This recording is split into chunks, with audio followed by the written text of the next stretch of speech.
Estamos aqui com o companheiro Rafael Alves, um dos 72 presos na desocupação da reitoria da USP. Ele vai falar um pouco sobre a nova medida do Ministério Público em imputar contra os estudantes o crime de formação de quadrilha. Eu gostaria de saber, Rafael, o que você acha dessa medida do Ministério Público contra os 72 estudantes? Para mim é algo completamente absurdo, né? Você tratar um movimento estudantil, um movimento reivindicatório, um movimento social, como formação de quadrilha. Eu só vi isso antes, na época da ditadura, quando mais de duas pessoas conversando era formação de quadrilha. Se os estudantes, dentro da maior universidade do país, não podem se organizar para discutir, para debater, para reivindicar suas coisas, para tentar transformar a sociedade, eu não sei qual é o espaço onde isso vai ser feito, né? Então, quer dizer, é fundamental que se fique claro que a formação de quadrilha é quando se tem o intuito de cometer algum crime, né? E qual é o crime que esses estudantes pretendiam cometer? Transformar a sociedade, exigir uma universidade mais justa, mais democrática, uma universidade com acesso, né, mais amplo para a população. Esse é o crime? Se for isso o crime, de fato é a formação de quadrilhas, se isso for um crime. A promotora acusou os estudantes em rede nacional de serem bandidos. O que você acha dessa declaração? Isso aí é crime, né? Acusar alguém de um crime é crime. Bandido, para mim, quer dizer, os termos que estão nos dicionários para designar bandido é pessoas que vivem de cometer roubos ou delitos, né? Que pessoas são essas? Esses 72 vivem disso? Ao que eu saiba, são professores da rede estadual, são bolsistas de iniciação científica, são estagiários, são funcionários públicos. Ao que eu saiba, essa é a renda, é disso que vivem esses 72, né? Agora, quando a promotora acusa isso de crime, quem está cometendo crime é ela, né? Porque imputar um crime a alguém é um crime, né? E essas pessoas, ao que eu saiba, não cometeram nenhum crime e o ônus da prova fica com o acusador no processo criminal, né? Para você, essa é mais uma tentativa de reprimir o movimento estudantil que está lutando contra o processo de privatização da USP? Para mim é óbvio, né? O que evidencia bastante isso, vou elencar aqui dois fatores. Um deles é que o SBT veicula notícia, né, sobre a denúncia oferecida por ela antes do conhecimento dos advogados do 73. Então os advogados foram ter conhecimento sobre isso hoje de manhã e ontem à noite essa notícia já estava sendo veiculada no SBT. Quer dizer, isso é alguma coisa orquestrada, obviamente, né? Porque como o SBT vai ter acesso a uma coisa que nem os advogados saibem ainda, se isso não for uma coisa orquestrada. Outra coisa que deixa claro para mim, que evidencia que de fato é uma perseguição política, é o meu caso, por exemplo, e de outros companheiros. A gente foi preso do lado de fora da reitoria, obrigado a assinar uma declaração de culpa para ser solto, fomos processados administrativamente, dadas a quantidade de provas absurdas que a gente tinha de que estava do lado de fora, eles não conseguiram punir a gente recebeu a absolvição completa. E mesmo assim estamos sendo processados criminalmente. Quer dizer, se isso não é perseguição política, é o quê? E você acha que essa acusação de formação de quadrilha está relacionada ao fim dos processos administrativos? Eu acho que o Rodas instaurou diversos saltos de qualidade na repressão do movimento estudantil. Começou com a implementação de processos administrativos, depois com a vinda da PM para cá, a transformação de processos administrativos em processos criminais, e agora esses inquéritos criminais, e agora esses inquéritos estão virando processos. Quer dizer, acho que é um grande salto de qualidade na repressão que não acontece só aqui, né? Acontece em qualquer movimento reivindicatório do Brasil que a gente vê hoje em dia. Aconteceu em Pinheirinho, acontece com os índios, acontece com... Quer dizer, a gente vê exemplos disso claramente.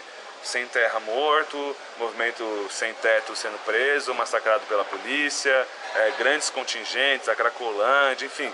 Essa onda de repressão está acontecendo no Brasil inteiro. E isso me preocupa muito porque cada vez mais a gente evidencia que isso aqui não é um Estado democrático de direito. Justamente isso que eu ia perguntar. Para você, então, existe uma ofensiva contra as liberdades democráticas, o direito de organização política, a liberdade de expressão nas universidades e de uma forma geral?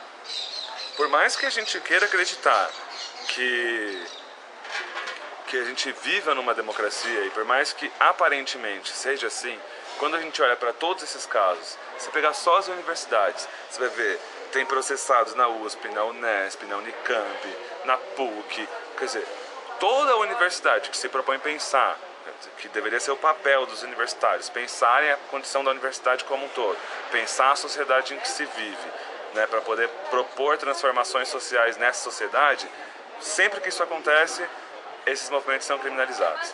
E isso acontece com todo movimento social. Quando você vê isso, eu acho que mais do que ameaçado, né? A gente já viu o fim do Estado democrático de direito. E a gente começa um estado de transição aí que eu tenho medo de onde vai dar.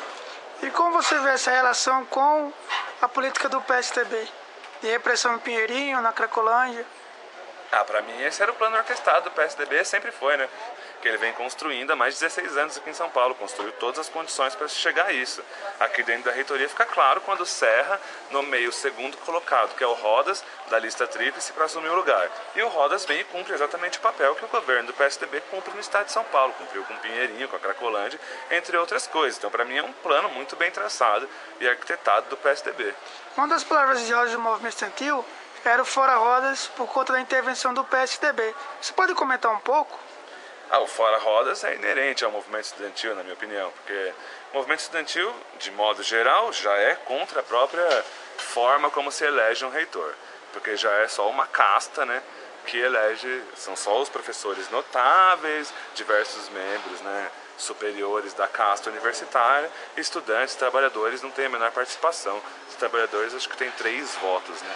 Segundo a maior categoria da universidade, tem direito a 3 votos. Quer dizer, já é uma eleição fictícia que elege uma lista tríplice. Desta lista tríplice, o governador escolhe uma pessoa só. Então, de modo geral, o movimento já é contrário a isso. Agora, quando você ainda escolhe o segundo, o que só tinha acontecido antes na ditadura militar, a coisa fica escrachada, né? Não tem muito o que comentar. É inerente que se tenha o Fora Rodas, né? Porque se você não brigar, pelo menos, para que o primeiro dessa camarilha seja escolhido, isso aí é o mínimo dos mínimos, né?